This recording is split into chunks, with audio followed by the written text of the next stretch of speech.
What's going on, Falcon fans? This is your boy Ricardo coming back at you with another video. So today we're gonna talk about these Atlanta Falcons.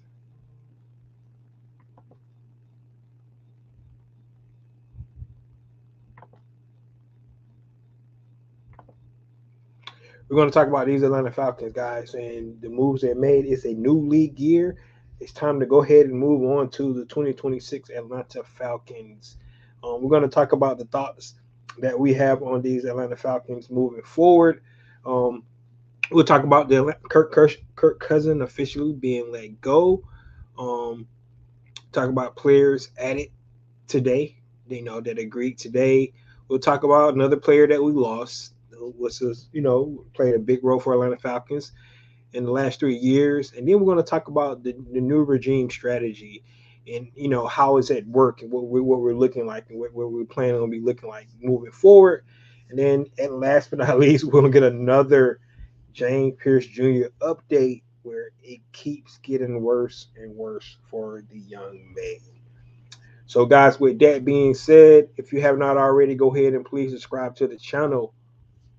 Please, you know, share and like and put this stuff throughout the YouTube universe. Um, and then let me know what you think when I come talk about that's right, these Atlanta Falcons. So guys, first of all, let's go on and get to the news that we all is aware of, and we know it was going to take place, but it's finally official today, and Kirk Cousin release is official. Um, it's a designated post June 1 cut. Atlanta Falcons say about $2 million on that release. They're going to get about $22 million of dead cap in this year and next year's um, season. So they have that dead cap on the book for the next 2 years. They by by designated post June 1 cut, they actually able to move that cap space and spread it out over 2 years. So that's the reason why they was able to designate it as a post June 1 cut. And also that's the reason why, we have to tip our hat out to Kirk Cousins because he was able to agree to, us restructuring his deal and it allowed us to cut him and it gave us a little cap savings going into 2026. You know, Kirk Cousins was here for 2 seasons, had I think what 12 wins, 10 losses, something like that. Um, so it was not, a success at all. And now you see the remnants of it. Of you see the new regime coming in and trying to fix some of the stuff that um, took place during the last regime's tenure. Now, when I go back and look at the video, um, a couple of seasons ago on draft night when they drafted Michael Penix and my quietness that I had for like 5 minutes, it's I'm back to I was justified because it just didn't make any sense to pay Kirk Cousins $180 million, and then 4 months, not even 4 months later, 3 months later, you go ahead and you draft Michael Penix Jr. number 8th overall. It just didn't make sense. You put a lot of money in the quarterback position, and it's not the Michael Penix piece. It's the fact that you paid Kirk Cousins that much money, and coming off an Achilles injury, and I applauded it. Don't get me wrong, I did applaud the Kirk Cousins signings when they did it because I thought he was a solid quarterback that somebody that was going to be steady, was not going to make mistakes, and put around the talent that we had, and we'll be able to get into the playoffs. You know, now it started off well, 6-3 through 9 games. Um, you go back to the New Orleans games when supposedly he got hit on his elbow, and then he went downhill from there. The next 4-5 games that he played, he threw 9 interceptions, 1 touchdown during that. And that was the pretty much the end of Kirk Cousins' career here in Atlanta. Um, but when you look back on it, it just didn't work out, and it was it was just now when you look back on it, just not a good idea. It just didn't make sense. That's why everybody killed it. You know, throughout the national media, the fan base, we all didn't understand. Eventually we got on board because it's our team, it's our fandom. We start to come, to come around to it, but it just did not pan out. Now we're in a situation where the number you picked that number 8, you had a extensive injury history, and then lo and behold, he takes an injury last year, and now we don't know his timetable will be back. It seems like he's going to be back before time, but this new regime coming in, anything that they do now is probably trying to make decisions to get Atlanta Falcons back on track. I know a lot of fans upset about some of the moves that are being made. We're going to talk about the moves. Personally, for me, I like the move. We're definitely going to get into those today. But at the same time, you got to try to fix. It's a little thing like I'm gonna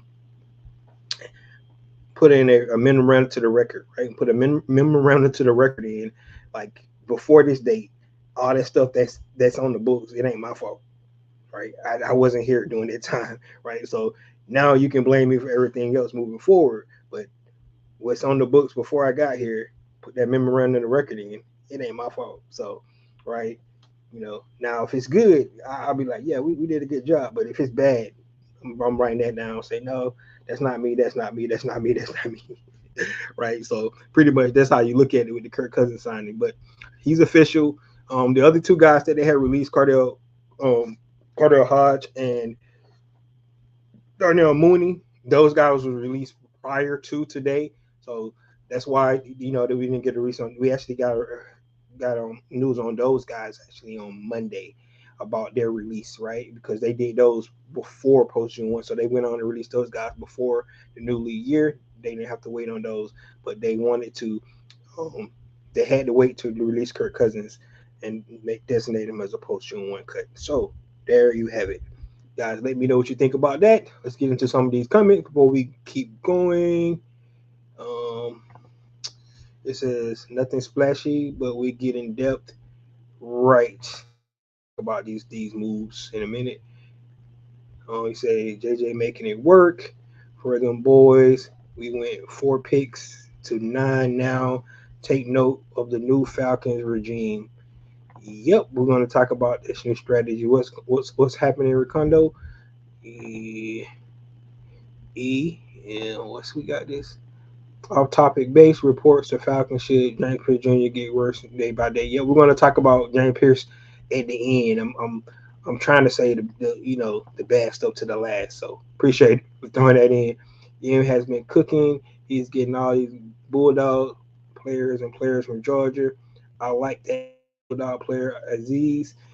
He's the same size as James Pierce Jr., just a little shorter. We want to talk about Aziz Azulur. I hope Tua starts week 1. We'll see. We'll definitely see. It's supposed to be, a quarterback competition. That's what's been reported anyway. All right, let's get into the players that was added today for our Atlanta Falcons. So, just like a lot of guys been talking on here, before the Atlanta Falcons are finally, guys, believe it or not, signing some Georgia Bulldogs. Remember the last regime never really bring brown Bulldogs in for some reason, and and look like Ian Cunningham is kind of going back and looking at that 3-year run that the Georgia Bulldogs had. With that outstanding defense, and he's plucking guys directly from that from those teams, right? It was reported that the Atlanta Falcons brought in free agent edge Aziz Ojulari. If you guys remember, he was with the New York Giants a couple of years ago, and we thought when the Atlanta Falcons was going to try to go get some edge help, they was going to actually trade for him. They did not do that. Of course, he went to the Eagles, but it was a guy that had a lot of potential. He's a top 50 pick in the NFL draft. the length of his arm. And if you're going to notice, you look at a lot of these guys that the Atlanta Falcons bring in, and if you remember listening to what Jeff Ulbrich talks about, the kind of guys he liked to build around, those guys with the length of their arms, right? Especially when you got edge rushers, right? Because it's talk about the reach, being able to, you know, get up on the tackles and stuff, and being able to, utilize your bull rush, moves, swim moves, and things like that to be able to get off those big offensive linemen. So Azeez Ojulari coming in, I think this is a good signing because it actually, gives him insurance about what's going to happen with James Pierce Jr. Right? Um, I don't think it's enough though. Definitely got to see if they're going to bring some more people in for pass rush, because we remember we lost Armor Ebby Katie, and we lost Leonard Floyd as well. So both of those guys are not part of this, you know, this rotation right now. And then you look at Braylon Trice coming back off injury. Got Jalen, that leaves you with Jalen Walker, right? So they definitely still need to add to this pass rush room, but this is a start. Like I said, this is insurance for James Pierce Jr., especially, as news come out about his situation. It definitely seems like um, he might not be here. So we just have to wait to see the outcome of that. But bringing in Azeez is going to be really good.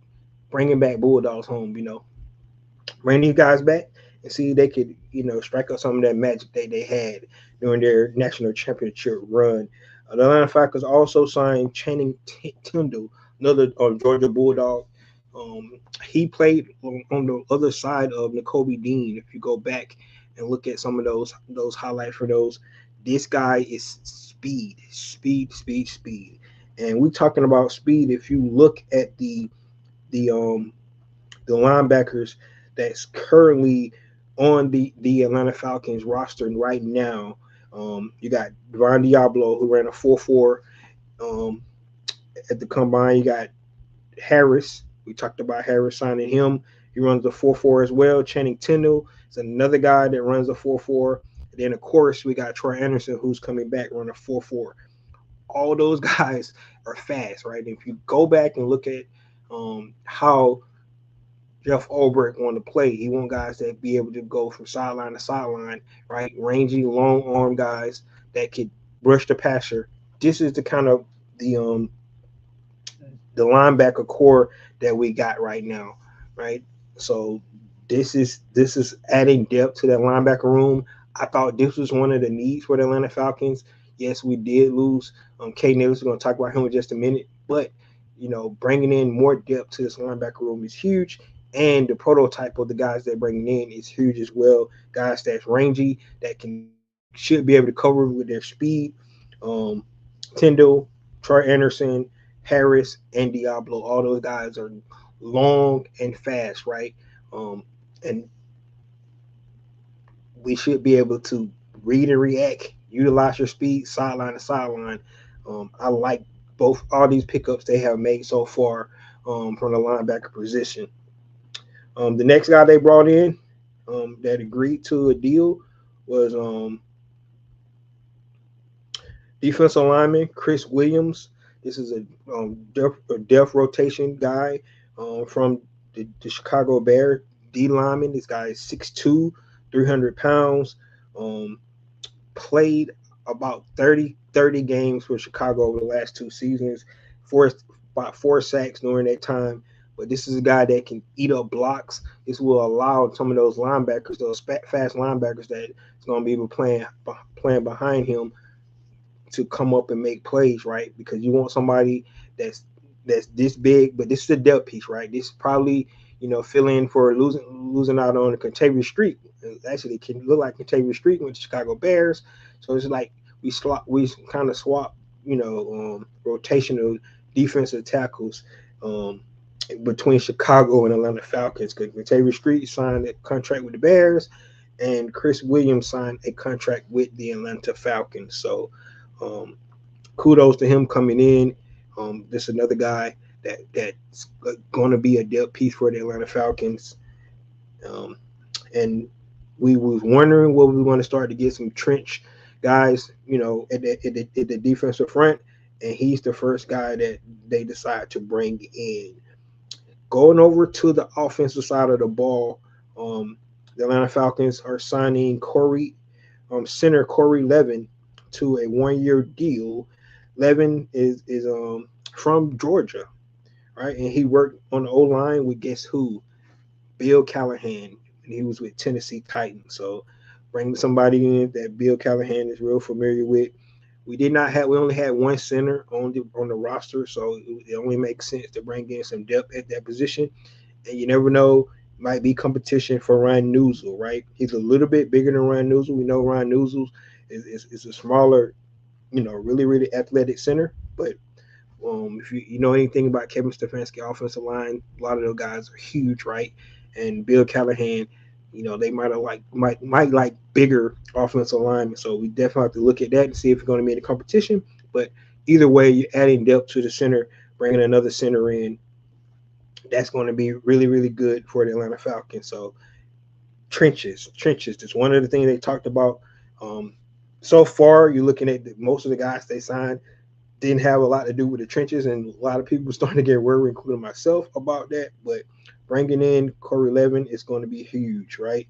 So if you go back and look at some of the moves we made so far, Days of Kids, Jadon Dotson, Austin Hooper, edge Cameron Thomas, punter Jake Bailey, kicker Nick Folk, right?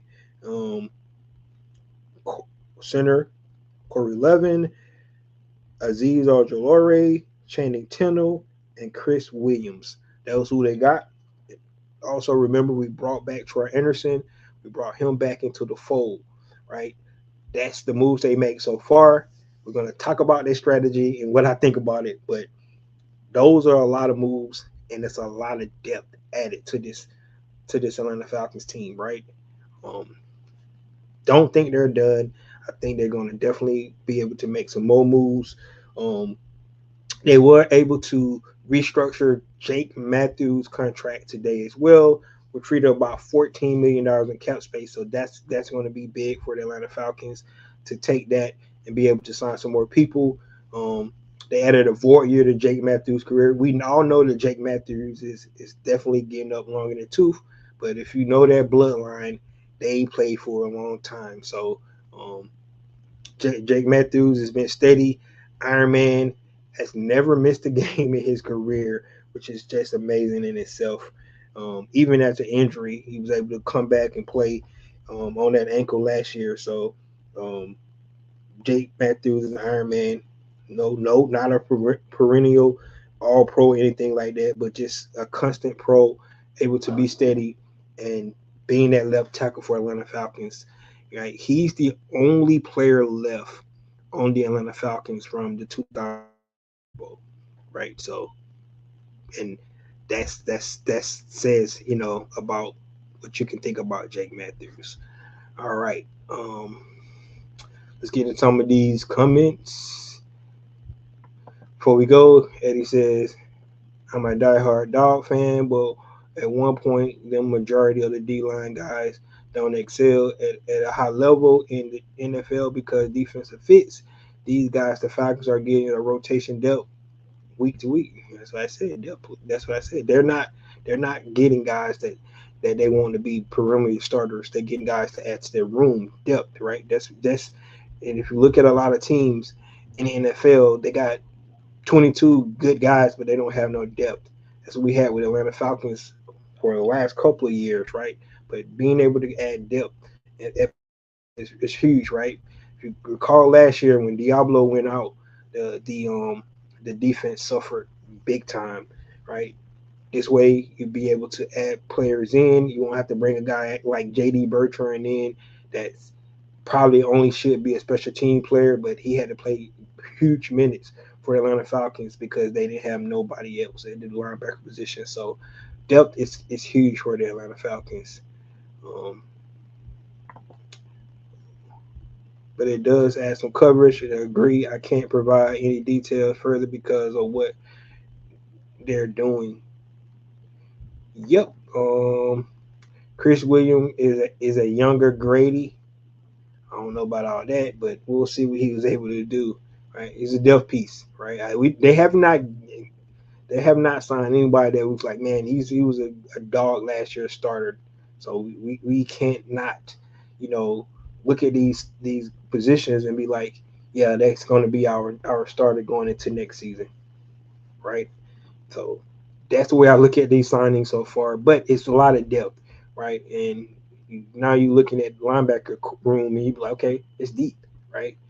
Um, and if you add Chris Williams to, Ruka, Brendan Dorless, Zach Harrison, that crew, right? That young nucleus that the Atlanta Falcons got, which we like all those guys, but we need to be able to add depth behind all those guys as well. So, um, and that's what they're able to do. Um, it's a long season though. Keep that in mind. Yes, that's why you're going to have guys. Corey Levin can play guard too. That what you want. That what you want. You want somebody to be able to play the interior offensive line position, guard and center, as a rotational piece.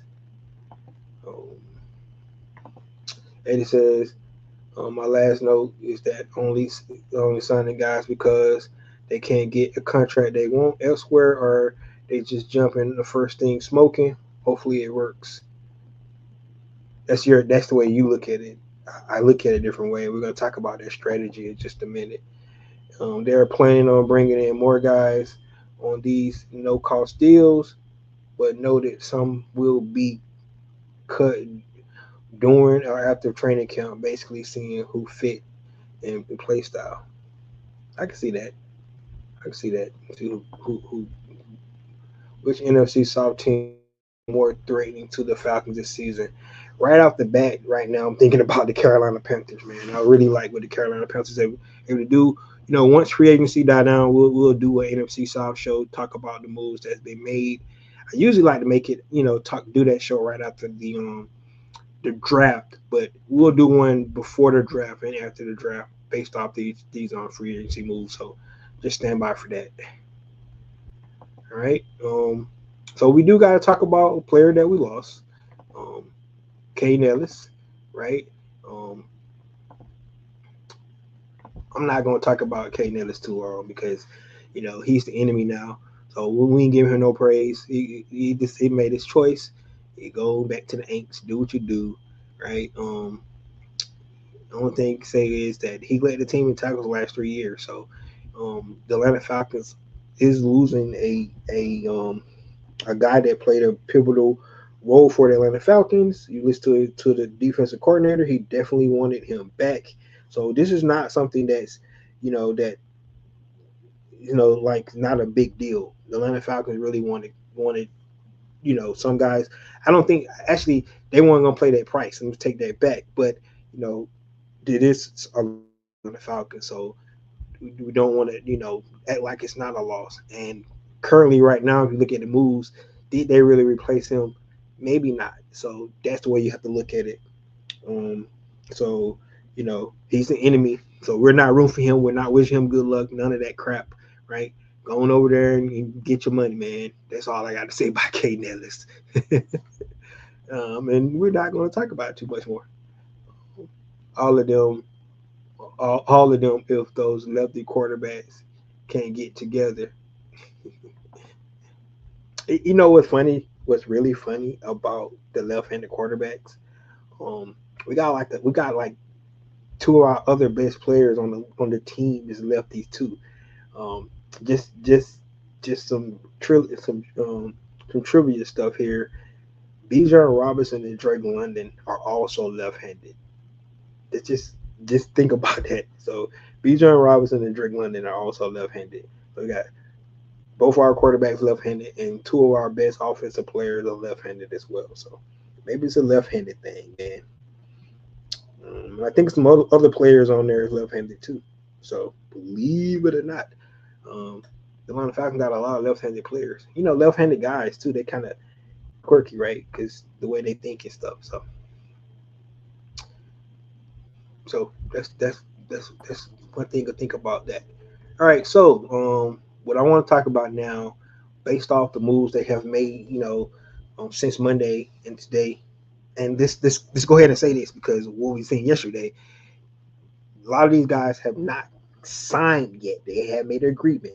Make sure they got to come in, take their physicals, right? Make sure they pass all their physicals before they get signed, right? So that's one of the things that we definitely got to mention because of like what happened to Max Crosby, right? So we just want to sit there and say, yeah, these are new Atlanta Falcons. No, they're not yet. They're not because tell you how you know um, when they're officially signed because you will actually see it posted on the Atlanta Falcons website. They will say we have signed this person. You notice if you go to their website now, they haven't mentioned any signings. Right, only person they mentioned is Troy Anderson, right? Because they restructured his contract. They mentioned Jake Matthews. They mentioned the release of Cordell Hodge and Darnell Mooney and Kirk Cousins. That's all they mentioned. So once they sign these guys, they'll put out a report saying they signed them, right? So, but right now, all these guys have had made an agreement. That's where we stand. We're just going to keep it at that, right? All right. But um, the new regime is in place, guys. It's here, um, and you can see their strategy at work, right? Um, if you can't see the forest for the trees, or however they say it, right? Um, it's a big deal. If is Ian Cunningham vision. This is and I feel like it's a lot of what he wanted, right? So go back to his quote where he said that um he loved draft picks, right? He loved draft picks. That's what he wanted. Also, he mentioned during the combine that we will never be with 5 draft picks again. Reportedly, the Atlanta Falcons have already got 3 draft picks, right? And people don't know how compensatory picks work. Um, they're determined by the factors that include player salary on the new team, snaps played, and accolades, right? So basically what I'm saying, this is a guy you lose in free agency to. It can't be somebody you cut. It gotta be somebody you lose in free agency, right? Remember we lost 4 guys. Now the Jahan Dotson, he cancel out one of our compensatory picks because you look at the value what David Onyemata got based off what Jahan Dotson got, that's not gonna that kind of canceled out that pick, right? However, when you're looking at the other guys, the Tyler Algier, a a Caden Ellis, and the offer, right? Look at their contracts, and based off the guys that we have signed, right? Remember, the Atlanta Falcons have only signed guys to like 1 year deals, so the value of their contracts is nowhere equivalent of the offer, Kate Ellis, and Tyler Algier's contract. So they already pretty much going to be guaranteed compensatory picks because of the value. Remember, all these guys they lost in free agency, and they did not sign guys to equal or equivalent value based off the roster spots. So that's how compensatory picks work. Like I said, Jahan Dotson and David Onyemata cancel out, so that's why we don't have 4 picks, but we should get 3 based off the value of the guys they have signed so far. Now, if they go out and sign, you know, somebody to a bigger contract and like say Kate Ellis got, then we might go down to 2, right? So that's how it works. But right now, if you're looking at their strategy, what they're doing is basically signing guys to 1 year contracts and minimum deals, right? And it's pretty much creating that draft capital that Ian Cunningham wants for next year. Now we won't have a 7 round pick because remember we traded for Jarrell from the Seattle Seahawks last year, but all the other picks that the Atlanta Falcons should have in 2027 should be there, right? So don't want to make it seem like the Atlanta Falcons is just foregoing the 2026 season, but you can see when you're talking about building through the draft, this is how he wants to do it. He talked about trying to figure out a way to get more draft picks. We probably won't get any more this year, right? Because we really don't have any means to do that. Only means the Falcons would have to get draft picks this year is probably move back in the draft, and recoup more draft picks that way. But that you have to be sure that your draft board is solid. If you do move back, you're still going to get somebody that you want, right? That that fit that best player available mold. But this is a strategy that they're doing. Um, it's kind of it's kind of like it's kind of smart in a way, right? Because remember I started the show when I talked about anything that happened before they got here, you can't blame them for none of that. So I know people say, well, we need to win this year. Why does the new regime need to win this year? Right? They just got here. Why does the new regime? Um, and they don't need to come in and be sorry. They need to be competitive. But why do the new regime need to win this year? They don't really, right? Because they're trying to fix stuff. And you can tell by the moves they're making. And you know, this is Ricondo's talking, right? I don't have no inside scoop or anything like this, but I would think that Arthur Blank would want to give them at least 2 years to see, let them clean up all this stuff that was left, residue that was left behind from the Terry Fontenot regime, and then, right, because you wanted him to take, the mess that he had. You got to think about it. These guys just got here the end of January, beginning of February, right?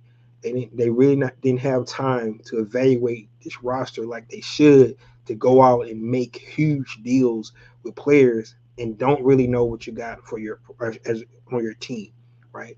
That's why a lot of first year coaches get that time now. Some organizations have let coaches go after the first year, but Arthur Blank have never really did that. But I believe that if you look at how Ian Cunningham is coming in, and it's not sexy at all. Don't get me wrong, it's not sexy, right? You wanted to go out and make the pitches and stuff like that, but by doing it the way he's doing it, he's actually just building that draft capital that he want, and being able to pay, the nucleus of players that he already have on the staff, like a Drake London, like right. If you don't give out huge contracts, you're able to pay your guys that is going to be here long term as well. So um, it's not what a lot of us want to hear.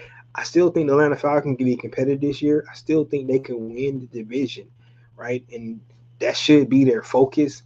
But at the same time, you want to not just mortgage the future for your first year in, because this team was so close, and you're trying to build off everything that you had last year. Like, so many people are so upset players, but those are the same players we didn't make it to the playoffs with. So it's not like those players that we lost, had us, winning it all. We still, had laps and mistakes and things like that, and we was gonna pay all those guys to come back and pay them a exorbitant amount of money when the new regime really haven't had opportunity to to really look at his roster and see what his roster all about. So that's the way I'm looking at it. This is, like I said, this is a Recondo opinion. It's also an article out there, um, and on Sports Illustrated talks about this whole compensatory pick thing that I'm talking about, and it kind of explains what kind of look at what he's trying to do, from building draft capital. But man, it's kind of ingenious to think about it, man. And you can see the depth they're adding, right? They're adding depth. Now they're going to add more depth, right? Probably in free agency, but they're going to add depth for young players in college as well. So it's going to be a young team for the Atlanta Falcons. Now, a lot of people looking at, Nick Folk, right? How old he is and stuff like that. But this team is going to be young, man. It's going to be a young team, a young up and coming team with really good pieces, right? You got a good three-headed monster on offense. We don't know what's going to happen with Kyle Pitts, right? About his contract, but he will be here this year along with Bijan, along with Drake, right? You bring in a solid number two in Jahan Dotson, right? You like that. Austin Hooper is a solid tight end. You got a veteran offensive line. You just need solid quarterback play from either one of those guys, and then you might be able to do some things. So um, I love I love the way they doing it.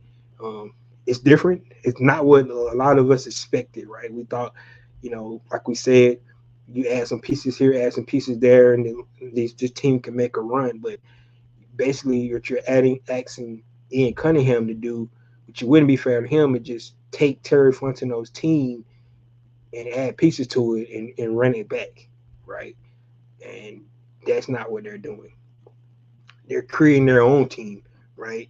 Um, they're keeping the pieces that they like, and they're finding pieces that fit what they want to do and how they want to build this team, and that's fair because it's a new regime, so it's not what we expected from this. Because that was the old team. That's what they had, right? And we all thought this, and I, including myself, I'm like, man, just add some pieces to it.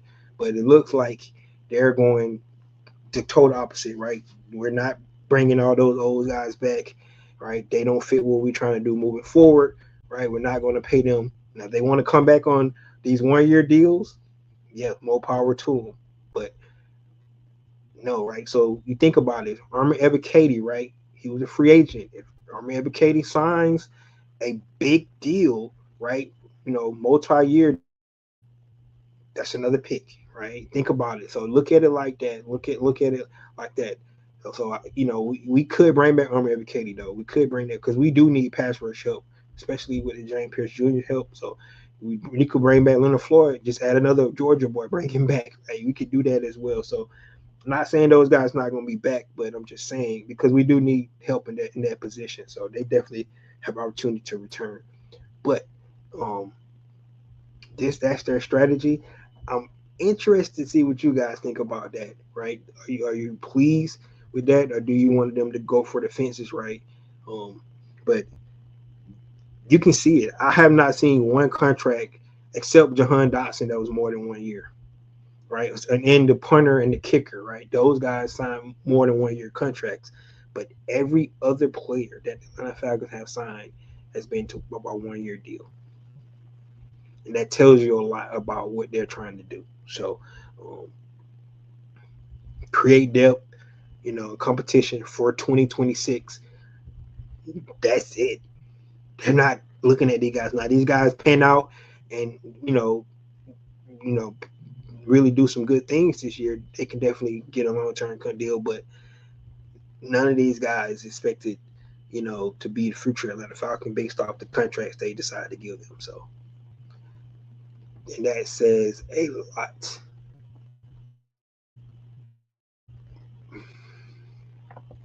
And he says, Darma says, which NFC type? Oh, you already read that one. Oh, like you said, yep. So those are the ones I already read. But guys, it's an interesting look at what they're trying to do. Um, I'm really curious to see how this season will go. I think that the biggest answer is the quarterback position, and that's another reason as well too that you don't go all in 2026 because you don't know your quarterback situation 100%. Right? You brought in a really good deal with Tua Tagovailoa, bringing him in as on what for $1.3 million. That's a steal, man. I don't care what nobody say. Guy that has 75 starts in this league. Winning percentage. He actually got a winning percentage in Miami, right? Believe it or not, he does. Um, only issues is him and his buddy in the quarterback room. They injury prone, so that's that. That's one of the main issues we got with this team, right? But um, Tua Tagovailoa, if you give him protection um, to drop back and throw his precision passes. He's one of the most accurate quarterbacks, to play the game. Then you got Michael Penix Jr. He's have all the traits that you want from a quarterback, but he's he got to start to be more consistent. Um, be able to calm down on pressure and things like that, and be able to read and react to the pressures. I think he needed to utilize his athletic ability more that he has at his disposal. Those are some of the things you think about when you think about Michael Penix Jr. But the biggest thing, and one of the biggest questions going into this season, is going to be the quarterback position. Um, it's reported that it's going to be a quarterback battle, which is fine, um, because Michael Penix is not proven, right? But you just hope that he gets a fair shot to compete, right? You don't want to say it's a competition, but he don't get the fair shot to compete. That's what you don't want, right? You want to be able to let both of those guys, go out, play with the ones, same minute snaps, all that stuff, and then let the chips fall where they may. But that's the way you want to see it done. That's a real competition, right? You don't want to put him out there with backup linemen and things like that. I.e., what happened with Shadur Sanders last year? That's not what you want to see. You want to see a real competition. And if Kevin Stefanski does that, right, then maybe the best man win. There you have it, right? But that's the new strategy for this regime. They're at work. They're constantly making moves. Definitely gonna make some more moves because they ain't really spent no money yet, and they don't picked up what 9 guys so far. So let's look at the count again. So I really have it down pack. Um, Tua Tagovailoa. So you got 1, 2, 3, 4, 5, 6, 7, 8, 9, 10, 11, right? So you got 11 guys so far that they have signed. You add in Troy Anderson, that's 12, right? So that's 12 guys that the Atlanta Falcons have signed to a contract this offseason so far, right? That's huge, right? Then you look at one of their guys they're hosting, um, and they're hosting this young man tomorrow, right? So they're hosting Memphis offensive tackle Travis Burke um, today and tomorrow. So he's going to actually be there. He's there today, and he's going to be there tomorrow as well. This guy is an offensive tackle. He is 6'9", guys. Big tackle, big tackle. You look at a guy like Trent Williams, right? Somebody huge like that coming in, being a tackle for you. Um, so you kind of foresee their vision, the philosophy, what they're trying to do, and um, this is gonna be huge. But he's coming in. He's 6'9", 315 pounds. Um, that is awesome, right? So they already started their 30 visits. Hopefully, we get an announcement of all the guys that coming in with 30 visits. But I want to, highlight this guy even more. I'm gonna talk about him later on. But big guy, Travis Burke, um, from Memphis, right? So definitely a guy that potentially could be, on day 2 of the draft, and the Atlanta Falcons can, maybe pull it in. We talked about the trenches, right? The trenches just don't mean the defensive side of the ball. I mean offensive side of the ball as well, right? Even though we do have a veteran offensive line, you want to be able to create depth on the offensive line just as well as you want to create it on the defensive side of the ball. So um, it's huge for the Atlanta Falcons. All right. So guys, last but not least, we got to talk about it. We got to talk about it because it just won't go away, and that's James Pierce Jr. update. So today, Rickard Jackson put a protected order out on James Pierce Jr. and quote, not 100% quote, but she basically said that she thought he was gonna kill her, so she wanted a protected order. That's not good, so obviously, the one incident that took place, in Miami with the car, it has to be more insistent for her to assume that the guy she thinking the guy is gonna kill her, right? And this is such a bad situation. This young lady was planning on arrival. Um, She didn't play anymore this season in the league because of this. And then she also was part of, the initial USA women's team, um, and she did not get invited to do that as well. So, a couple more players took some guys' place right at the last minute, and that's unfortunate. It really is, because this didn't have to happen. Um, and you think about it, this young lady, right now she's probably going through things emotionally and things like that. But at the same time, the young man just pretty much probably messed up his career, and it's sad, right? And like I said, carpe diem, man. You seize the moment, right, and then you have to live with the consequences when you do some stupid stuff, right? And this young man, the more and more you read about stuff, now you got Falcon fans like just kick him off the team and things like that. But this is a young man. This is young, and people make mistakes. So I'm not taking up for him. But what I'm saying is that you might want to get guy help, right, before you just let him out back to the world, and have all these anger issues and things like that, and then it probably could be worse for him. So you know being part of the NFL, they should do their due diligence and see could young man gets the help. Now he had legal issues first, so whatever happened with his legal issues, that's going to happen. But for the NFL, they call themselves a big family. They probably should look out for the young man, make sure that he gets the help he needs, um, even if he don't play football anymore. Um, because that's what it is, man. Young people mess up all the time.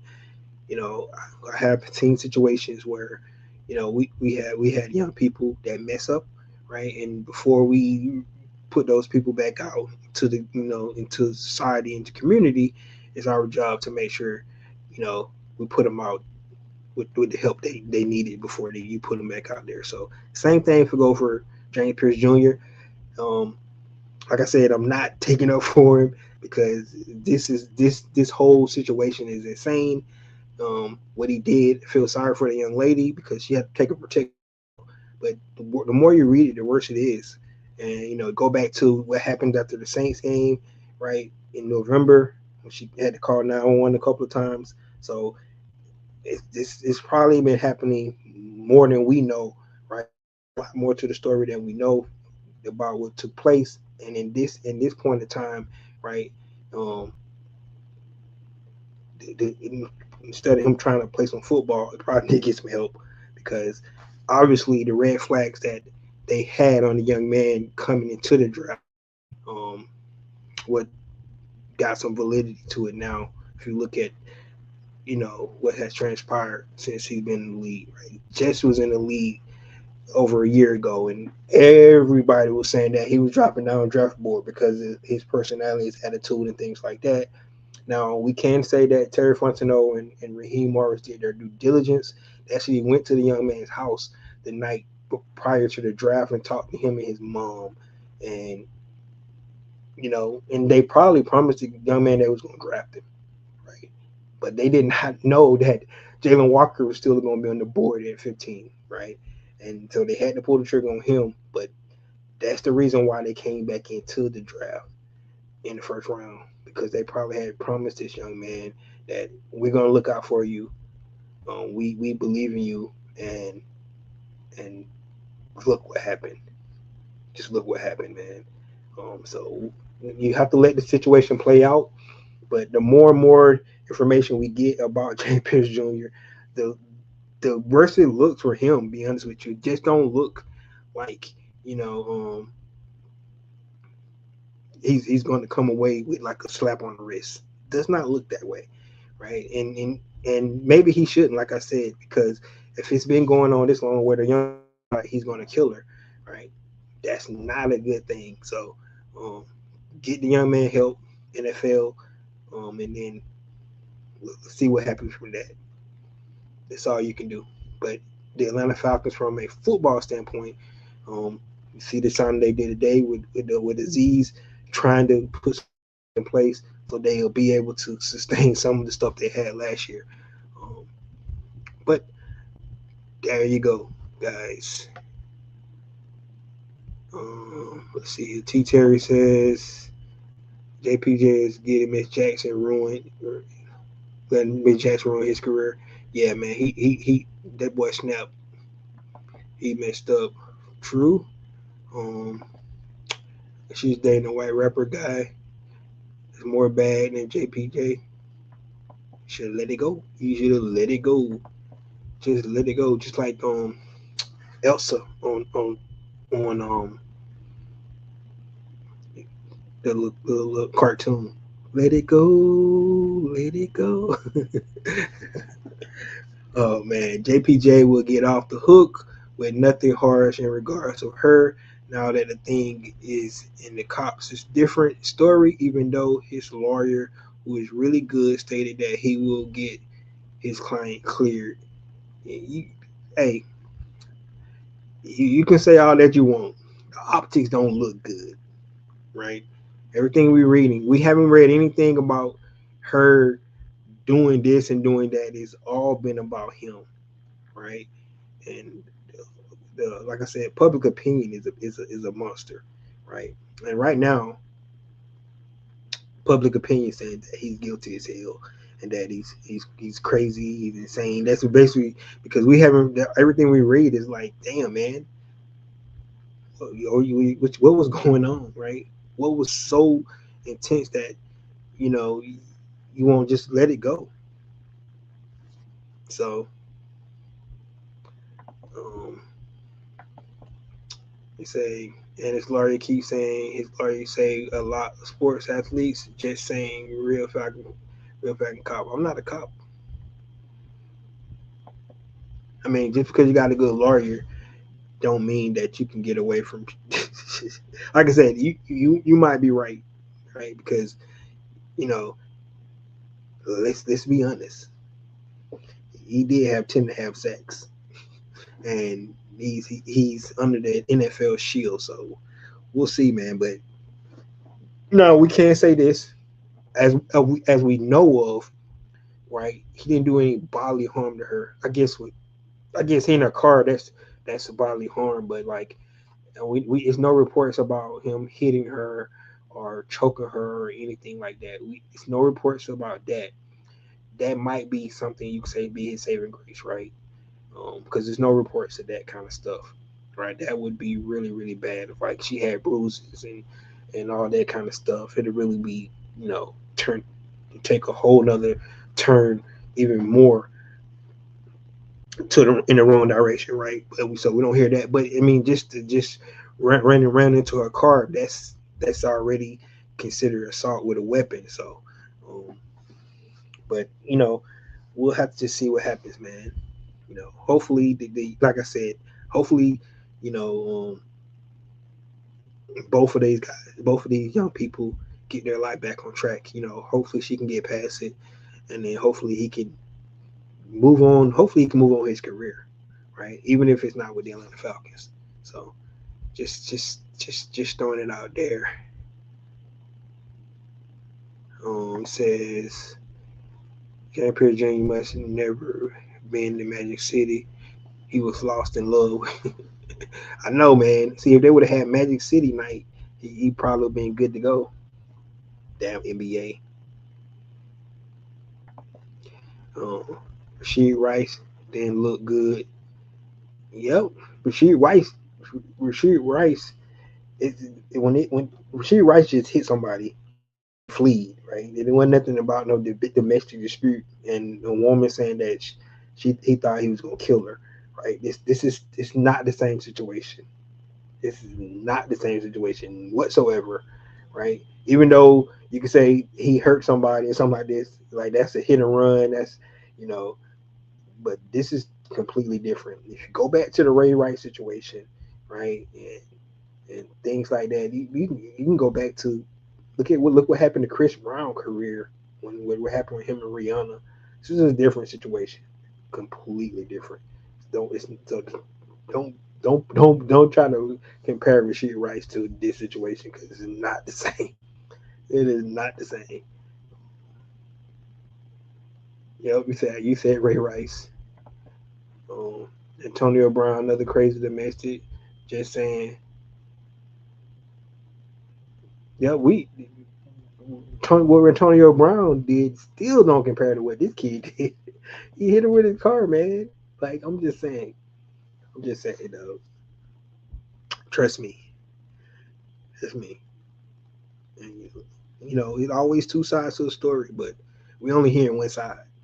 That's all we hearing, one side. And the worse it get, the public opinion get make it worse. If I were him, I would ask for a speedy trial to go on and get it over with. Especially if you feel like you're so innocent, get the shit over with. Because the more and more it lingers, the more and more information comes out that makes him look worse. It really does. Um, because we didn't know about the thing that happened in November after the Aints game, right? Then we didn't. Now we're hearing that she wanted to protect the order because she thought he was gonna kill her, right? Like it's just more and more information coming out and saying that it's get worse. It really is.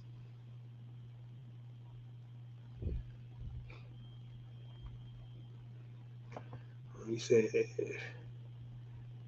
let's see here what T Terry says. Right was like Diddy kicking the girl at the hotel.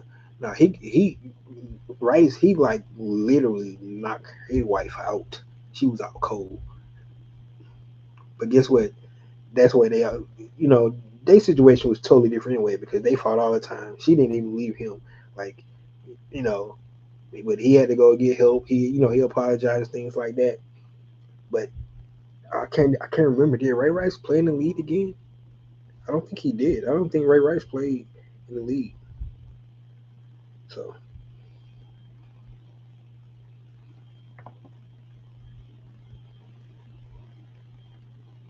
you said AB strangled a woman for death.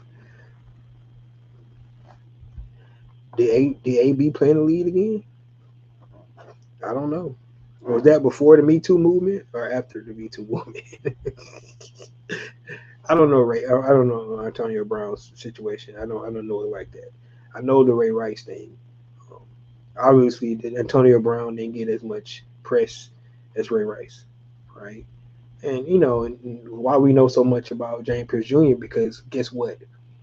Nobody, no national media team is talking about James Pierce Jr.'s situation. Nobody, right? And that's by design. It's by design, right? And what it's called is you innocent and proven guilty, right? Because if they start to talk about this stuff and putting it out there for the national media to see it and talking about it like on let's say first take, or even Shannon and Ocho talk about it on Nightcap, right?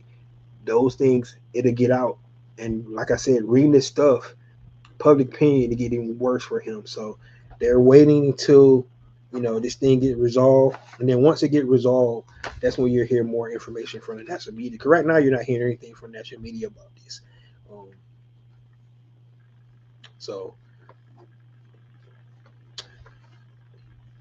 guys, I did forget about a couple of players when I talked about. So I said 12, but if you want to add Natron Brooks, who actually was here last year, and then Elijah Garcia, both of those guys are back as well. So they was here last year, but so you want to add those guys in. There's 14 players that Atlanta Falcons have signed this offseason, though, right? So did want to throw that out there. Uh, Chad Johnson ruined his career over headbutting his lady. Yeah, but he bounced back though. He's doing good. He just ain't NFL no more. You correct. If he did, but got cut, yep. Mm-hmm. The new Falcon conduct policy is totally different now. Yeah, I mean, like I said, man, I'm not even thinking about the NFL. I'm talking about the legal stuff because if he get out from the legal stuff, yeah, the NFL just gonna suspend him. That's all they're gonna do if he get off, right? If he get like a slap on the wrist from the legal standpoint, yeah, he's going to be good. But depending on what happened with him legally, that's what's going to determine, how harsh the NFL is going to be. Now, the NFL does not have to, you know, based solely off that, because you look at Deshaun Watson, right? Deshaun Watson was not found guilty for anything, right? Now he did pay pay women in civil court, but legally, criminally, he didn't get, and he got 11 games. So, just saying, right? That public opinion will play a part in this, right? And that also goes to the organization, how Arthur Blank handles it as well, right? Because public opinion, like I said, I read on my timeline now, and especially the female, um, you know, females want him. It's like he should be gone, right? 'Cause like I said, public opinion, right? And a lot of females, um, are fans as well of your team. So you have to look at the public and look and see how it's going to factor in about, you know, seem like you're trying to protect somebody that's dangerous to a woman. So, um, public opinion is a bitch. And like I said, from what I see on my timeline, a lot of females saying he need to go. Just being honest about it. Um, Somebody gonna pay her money to recant? No, that's not gonna happen. She already filed a police protective report. I mean, put a protective order out on him. He is not. He's not gonna recant. He will get 6 game suspension regardless. Yeah, he'll at least get six. So, um, yeah. But but yeah, there you have it, guys. That's the James Pierce Jr. update. Eventually, we're gonna have to get over it about him, right? I think for me, I'm already past it. Like, the kid need to get some help, man. Even if, you know because to crash out like that, that wasn't, he didn't have to do all that shit, right? I don't know what she did to him to do what he did. Like, it, like, dang, man, you weren't married. Your boyfriend and girlfriend. You a multi-millionaire, dude. Go find you somebody else, bro. Like, I don't understand what made him do that. But I'm taking back. I do understand. But but damn, bro. Come on, man. Could did better than that. But there you have it, guys. Thank you guys for tuning in today to Ricondo Real Falcon fan. Um, the new league year is here. The 2026 Atlanta Falcons is in your face. It will be a completely different team, than it was last year, except for the ones guys that we love, right? Our, all our favorites, they still here, um, right? You look at the Jesse Bates, the AJ Terrells, the Xavier Watts, because he's our guy now.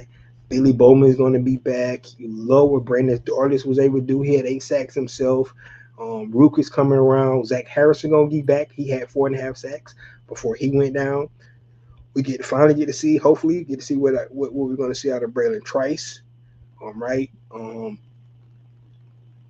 Let's see who else. Um, Hopefully, we get to see Divine Diablo, take another step from what he was able to do last year. So those are familiar faces on the defense side of the ball. Of course, on the offense side of the ball, that offensive line, Caleb Gary will be back in the fold, right? So they will have their original, starting five all there, along with Chris Lindstrom, the All Pro, right? Matthew Bergeron, who's just the feisty and nasty as an offensive line we love. Mr. Ironman himself, Jake Matthews. Then, of course, we got Bijan, Drake, and Kyle, right? Um, there you have it, man, right? This 2026 Falcons is taking shape. Got a long way to go for it to be completed, right? Probably make some more deals here in free agency. We got a draft of 10, right? And we got the undrafted free agents that's going to be signed. So it's a lot of moves to be made before the 2026 Atlanta Falcons roster is going to be finalized, right? So for everybody that's on pins and needles and already upset about the moves that's been made within the first 3 days, let's calm down a little bit and see how what the finished product will be going into training camp, right? That's what you want. Then you could have your thoughts, about how this thing is going to shape out, right? So there you have it. This is your boy Ricondo coming back at you in another video. Peace.